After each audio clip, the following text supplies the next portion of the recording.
ዛሬ ምንም አለመሆናቸው ለነገ ዋስትና ሊሆናቸው አይችልም። እና ደግሞ ትንሽ ቅናት ነገር ዳዊት እኔና ልጁን አውጥቶ ሊጥለን ይችላል። ለዳዊት አርግዤለታለሁ። ምናልባት ልጁ የሱ ከሆነ ታስታውሻለሽ? ወድቄ ምቀር እንዳይመስል ጠንካራው ታጋይ ሆነሽ እንደምትመጪ በደንብ አውቃለሁ። ወንድሜ ዴቭ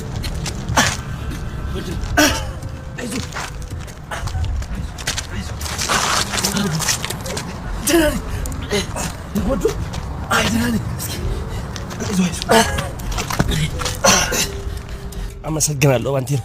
ለኔ ስትል ልትጎዳ ትችል ነበር። አይደለም ዴቭ፣ እኔ በሞት ማንንም አልጎዳም። አንተ በትሞት ግን በጣም ብዙ የምታጎለው ነገር አለ። ግን አንተ ምንም አልተጎዳም። ኧረ እኔ ምንም አልሆንኩም። ይልቅ አንተ እርግጠኛ ነህ? ደህና ምንድነው?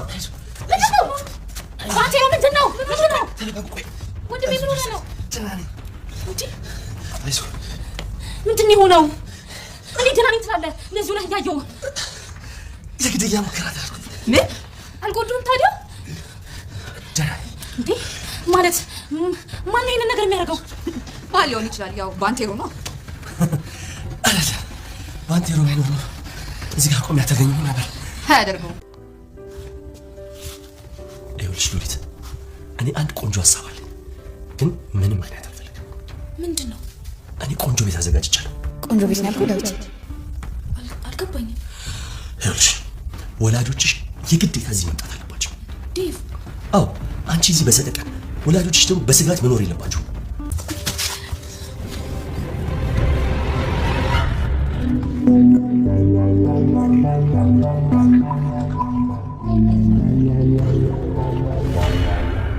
ዴቭ ለትንሿ ሙሽራ ለሉሊት ደስ የሚል ዜና ነገራት። ቆንጆ ቤት አዘጋጅቻለሁ። ወላጆችሽ የግዴታ እዚህ መምጣት አለባቸው። አንቺም እዚህ ተሳቀሽ፣ ወላጆችሽም እዛ በስጋት መኖር የለባቸውም። ይህን ሲያናገራት ሮዛ ከጀርባቸው ቆማ ታዳምጥ ነበር። እነሱም ሳያዋትም ሳይሰሟትም በጣም ተበሳጭታ ወደ ኋላዋ ሾክ ብላ ትመለሳለች። ሮዛ ዴቭን ግደሉ ተብለው የተላኩት ሰዎችም ከየት መጣ ሳይባል ባንቴሮን ደርሶ ዴቭን ከሞት ታድጎታል። ባንቴሮ ለሮዛ በሆድሽ ያለው ልጅ የዴቭ እንዳልሆነ አውቃለሁ በማለት ሮዛን አስደነገጣት። ለዴቭ መደራደሪያ የሆነኛም ብላ ያሰበችው ልጅ ባንቴሮ ስላወቀባት በግልጽ ተናግሮ ዳዋርዴ ነው፣ በቃ ምንም አይነት መደራደሪያ የለኝም በማለት ትደነግጣለች። ሔዋን ለዴቭ ፍቅሯን ስትገልጽለት ሮዛ ከጀርባቸው ቁማት አይነት ሰላም ጤና ይስጥልኝ። ውድና የተከበራችሁ ምንዳውን ሜዳች ኢትዮጵያ ተወሰነ እግዚአብሔር ይመስገን ደህና ነኝ። ባሏ ሙሽራ ይዞባት የመጣው ምስልን ደግሞ ትንሿ ሙሽራ ክፍል 35 አብረን እናያለን። የባለፈው ክፍል ሮዛ ዴቭን ለማስገደል ወደ ሶስተኛው ወገን ወደሆነ ፍቅረኛው በመደወል አሁን ዳዊት ከቤት ስለወጣ ከስር ተከታታችሁ ምንጭ ሁኔታ ስታገኙ ገላግሉ፣ ተመልሶ ወደ ቤት እንዳይመጣ ትላለች። ሰውየውም አያሳስብሽ፣ አሁን ሬሳሽን ልክልሻለሁ ይላል። ሬሳው ግድ አይሰጠኝም፣ ከፈልክ ቅበረው ትላለች ሮዛ። እነሱም ከሴራ ውሎ ሲመጣ ምቹ ሁኔታ ጠብቀው ምንም ሰው የሌለበት ጨለማ ላይ ጠብቀው አፍነው በጡንቻ በቴስታ በካልቾ በማለት በማስጨነቅ ላይ ያለው ከየት መጣ ሳይባል ባንቴሮ በመምጣት ልጆቹም ኃይለኛ እንደሆነ ባንቴሮ የታወቀ ነው እና ገና እናታ በሚላቸው ሰዓት ብን ብለው ይጠፋሉ። ባንቴሮም ዴቭን ከወደቀበት አንስቶ ተጎዳ ወንድሜ ይላል። አይ ደህና ነኝ፣ አንተ ግን እኔን አድናለሁ ብለህ ራስህን አደጋ ላይ ጣልክ ይላል። እኔ በሞት ማንንም አልጎዳም፣ አንተ ግን ብትሞት ለብዙ ሰዎች ታጎላለህ በማለት ግን እነማን ናቸው እንደዚህ ያደረጉ ይላል ባንቴሮ። እኔ አላውቅም፣ እኔ የማውቀው ለሰዎች ክፉ እንዳልሆንኩ ነው። ነገር ግን ሊገሉኝ እንዳልመጡ ማለትም ሊገሉኝ እንደመጡ ነው እንጂ ሊዘርፉኝ እንዳልመጡ እርግጠኛ ነኝ ይላል ዴቭ። የሮዛ ፍቅረኛም ሮዛ ጋር ሲደውል ጨረሱት ዳዊትን እንዴት ነው ትላለች። አልተሳካም ይላታል። ምን ብላ እሷም ትናደዳለች። ባንቴሮም ዴቭን ወደ ሆስፒታል ነው የሄደው። አይ ወደ ቤቴ ነው የሚሄደው፣ ብዙም አልተጎዳሁ ይለዋል። ደጋግፎ ወደ ቤት ይወስደዋል። ወደ ቤት ሲሄድም ሉሊትና ሔዋን እጅግ በጣም ይደነግጣሉ። ምንድነው? ምን ተፈጥሮ ነው ባንቴሮ ይሉታል። ዴቭም ተረጋጉ፣ ቆይ ደህና ነኝ፣ ምንም አልተጎዳሁም ይላል። እነሱም ሮዛ ላይ ያፈጣሉ ሉሊትና ሔዋን። ሮዛም እንደነሱ ከመጨነቅ ይልቅ እጇን ጀርባዋ ላይ በማድረግ በጣም እንደተበሳጨች እና እሷ እንዳደረገችው የሚያስታውቅ ነገር ይዛ ፊታቸው ቁማ ነበር። ራቅ ብላ ከእነሱም አልተጠጋችም። እነሱ ሲጨነቁ እሷ ቦታ አልሰጠችውም። ዴቭም ደህና ነኝ ይላል። እንደዚሁ ነው እያየሁ ምን ማለት ነው ደህና ነኝ ትላለች ሔዋን። የግድያ ሙከራ ተደርጎብኝ ነው ይላል። በዚህ ሰዓት ሔዋን ሮዛ ላይ ነበር ያፈጠጠችው። ክፋቷንና ተንኮሏን ስለምታውቀው ጠንቅቃ እንዴት ይህን ነገር ማን ሊያደርገው ይችላል በማለት ሔዋን ወደ ሮዛ ስታፈጥ ሮዛም ትስቅና ማን ሊሆን ይችላል ባንቴሮ ነው ትላለች። ዴቭም የሮዛ ክፋት እና ተንኮል የገባውና የተረዳ ይመስላል። አሁን ላይ ከትከት ብሎ በመሳቅ ባንቴሮ ባይኖር ኖሮማ እኔ እዚህ ጋር ቆሜ አልገኝም ነበር ይላል። አያደርገውም ትላለች እየሳቀች ሮዛ። አድርገዋለሁ ይላል ባንቴሮን። ሔዋን አሁንም ሮዛ ላይ ማፍጠጧን አልተወችም። ቆይ ግን እንዴት እንደዚህ ትላለች። እሷ እንዳስደረገችው የተረዳች ይመስላል። ዴብም ህይወት እንደዚህ ናት። መሳደድ ያለባቸው ሰዎች እነሱ ደግሞ አሳዳጅ ይሆናሉ። ዘራፊና ቀማኛው ይከበራል፣ ሰላማዊ ሰው ደግሞ እንደዚህ ይሳደዳል ይላል ዴብ። ዴብን ነጋግፈው ወደ ቤት ሲያስገቡት ሮዛ ግቢ ውስጥ ግን ቀንዷ እስኪቆም ድረስ እጅግ በጣም ተበሳጭታ ብቻዋን እዛ ትቀራለች። ወደ ቤት ተመልሶ መምጣቱ በፍጹም አላስደሰታትም። እዛው እንዲቀብሩት ነበር ያዘዘችው፣ ነገር ግን አልተሳካም። ባንቴሮ ሮዛን እንዴት እንደናፈቅሽኝ ብታይ ፍቅሬና ህይወቴ ነበርሽ። ሮዛም አንተ ላይ ያደረግኩት ነገር በጣም አሳፍሮኛል። አሁን ላይ ቢሆን ያን ነገር ባላደረግኩት ነበር። ከአንተ አንድ ነገር እፈልጋለሁ። አሁን ያለንበት ሳይሆን ያለፈውን እያስታወስ ይቅርታ እንድታደርግልኝ እፈልጋለሁ ትላለች ሮዛ። የምርሽን ነው ይላል ባንቴሮ። አዎ ጭንቅላቴ በጣም እየወቀሰኝ ነው ትላለች ሮዛ። አድርጌልሻለሁ ይላል ባንቴሮ። እውነት ግን ብላ ትደሰታለች። እና ስላደረኩልሽ አይደል እንዲ አሁን አጠገቤ የቆምሽው፣ ነገር ግን እኔ ላይ ያደረግሽውን በሙሉ እንዲረሳልሽ አልጠብቅም አይደል ይላል ባንቴሮ። አልጠብቅም፣ በጭራሽ አንተ ምህረት አልጠብቅም። ለደቢያን ሁሉ ያለፈውን ታሪካችን ስትነግረው ለእኔም ሆነ ለውብ ታሪካችን በፍጹም አላሰብክም። ወድቄ የምቀር እንዳይመስልህ ትላለች ሮዛ። አውቃለሁ ወርቀሽ አትቀሪም፣ ነገር ግን ደግሞ ድጋሚ ወርቀሽ አፈር ለሰች ጠንካራ ታጋይ ሆነሽ እንደምትመጪ አምናለሁ። አሁን ግን ድጋሚ የምታርፍበት ጉድጓድ በጣም ጥልቅ ነውና ከዚህኛው ጉድጓድ ማንም ሊያድንሽ አይችልም። ምን አለበት ተመስገን ማለትን ብትማሪ ይላል ባንቴሮ። ምን አግኝቼ ትላለች። አሁን ላይ እኮ ማግኘት ካለብሽ ነገር ላይ በጣም ጥቂቱን ነው ያጣሽው። አላጣሁት ነገር ምንድን ነው የሚቀረኝ? እስቲ ንገረኝ ትላለች ሮዛ።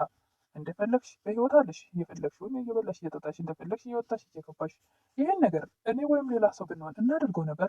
ይህን የመሰለው ቤት ውስጥ እየኖርሽ በፍጹም ሌላ ሰው ይህንን አያደርግም ይላል። አንተ ብትሆንማ አውጥተህ ጎዳና ተጥለህ ነበር ትላለች ሮዛ።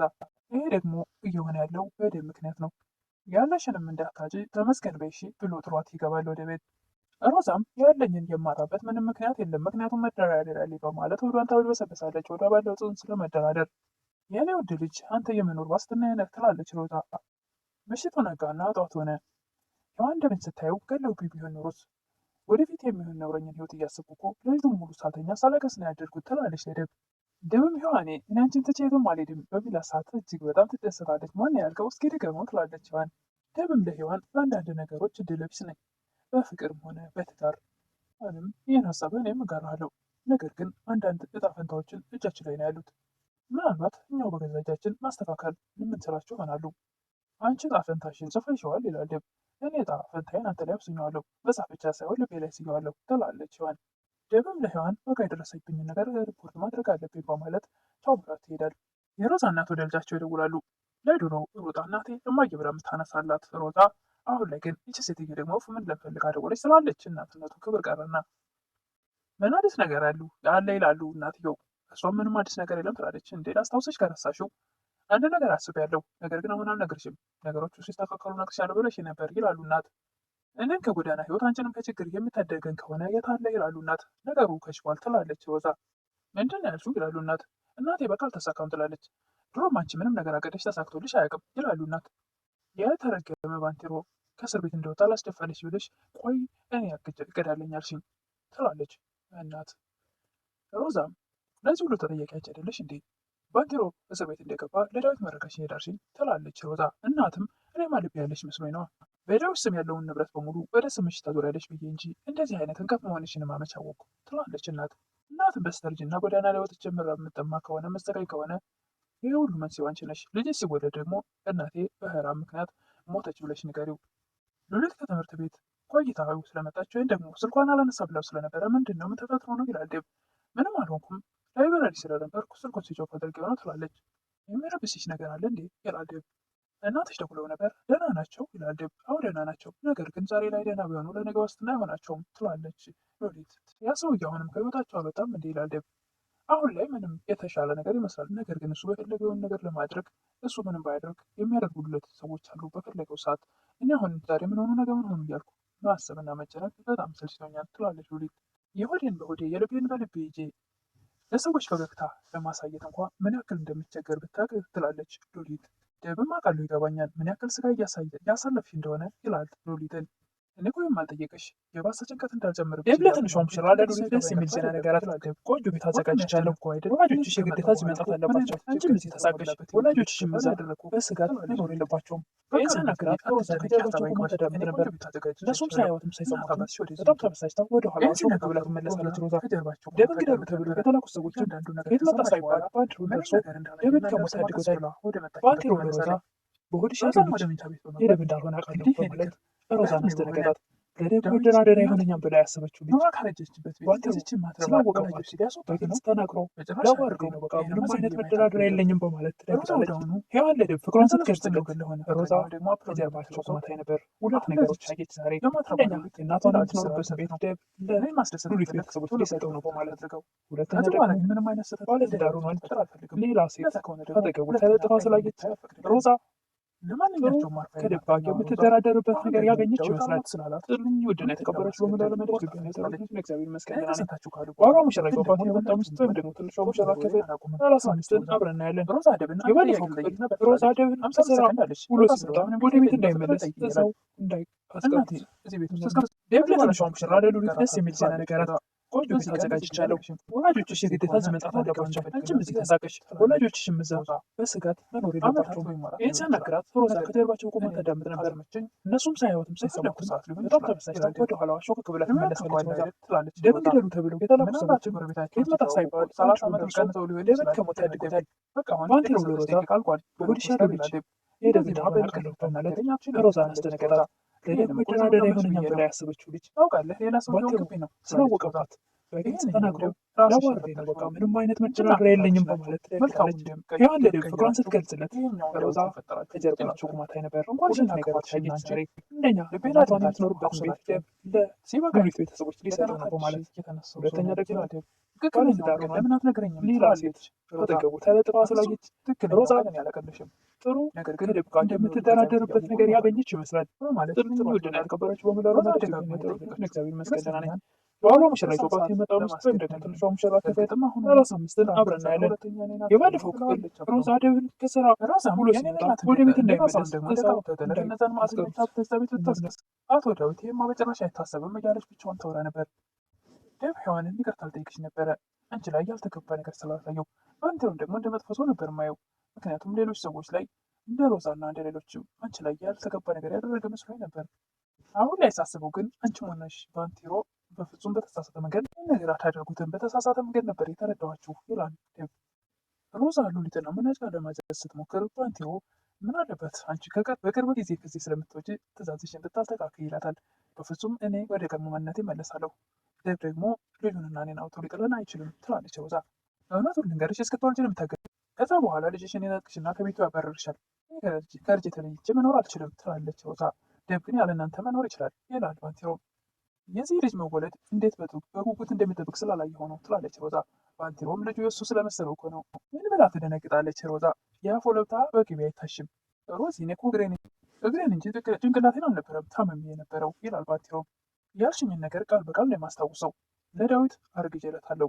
ምናልባት ልጁ የእሱ ከሆነ ብለሽ ነበር ረሳሽው እንዴ ላስታውሰሽ ይላል ባንቴሮ። ደብ ከፊቷ ቅጥቅጥ ብሎ በሚስቅ ሰዓት ሮዛ እጅግ በጣም ተበሳጭታለች። ልክ ነሽ ልጁ ተስፋሽ ነበር፣ ነገር ግን ደግሞ ልጁ የደብ አይሆንስ በሚላት ሰዓት እጅግ በጣም በብስጭት አይን ነበር የምታየው። ከአንቺ ጋር የሆነ ሰው ግንኙነት እንዳለው ቢደርስበትስ ይላል ባንቴሮ። እንዲህ በአንተ ስለምንድን ነው የምታወራው በማለት ትበሳጫለች። ባንቴሮ ምን እንግዲህ እንደዚህ ነኝ፣ የአንቺ መጥፎ የተባሉ ነገሮች ላይ እያንዳንዱን ነገር እደርስባቸዋለሁ። በስተመጨረሻም ደብና ሔዋን ለደብ ያላትን ፍቅሯን ስትገልጽለት ሮዛ ከጀርባቸው ቁማ ማየት እስኪያቅታት ድረስ ተከታተላቸው ነበር። ሔዋንም እንዴት ላገኘህ የምወደውን ፍቅረኛዬን እንደ ልቤ ማቀፍ ያልቻልኩ እያለች ብዙ ጊዜ ትነግረው ነበርና ለደብ አሁን ላይ ግን ያን የተመኘችውን ያገኘች ይመስላል። ዛሬ ላይ ሮዛ ነገሮችን በአንዱ ጋር ቢሰናከልባት በአንዱ ጋር ደግሞ የተሳካላት ይመስላል። ሁለት ነገር አግኝታለች ዳዊት ላይ። አንደኛው ለሉሊት የእናቷን ቤት ቤተሰቦቿ እንደሚሰጥ ሲናገር ከጀርባ ቁማ አዳምጣለች። በድጋሚ ደግሞ ያልጠበቀችው ነገር ከሔዋን ጋር ተለጣጥፎ ስላየች እጅግ በጣም ተበሳጭታለችም። ደግሞም ደብ ላይ አንድ የሆነ የምትደራደርበት ከአንድ ሙሌት ነገር ያገኘች ይመስላል ሮዛ። ነገር ግን ሮዛ ባንቴሮ ስላለ ብዙም መደራደር የምትችል አይመስልም። ባንቴሮ እያንዳንዷ ሚስጥሯን ለደብ ይነግረዋል።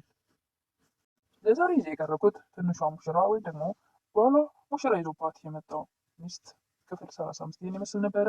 በቀጣይ እስክንገናኝ መልካም ቆይታ እያልኩኝ ከምታበረታቱ ኔቶች ምስጋና ከልብ ነው። አዲስ የሆናችሁ ደግሞ ሰብስክራይብ እያደረጋችሁ ቪዲዮ ላይክ እያደረጋችሁ አበረታቱኝ እላለሁ። አመሰግናለሁ።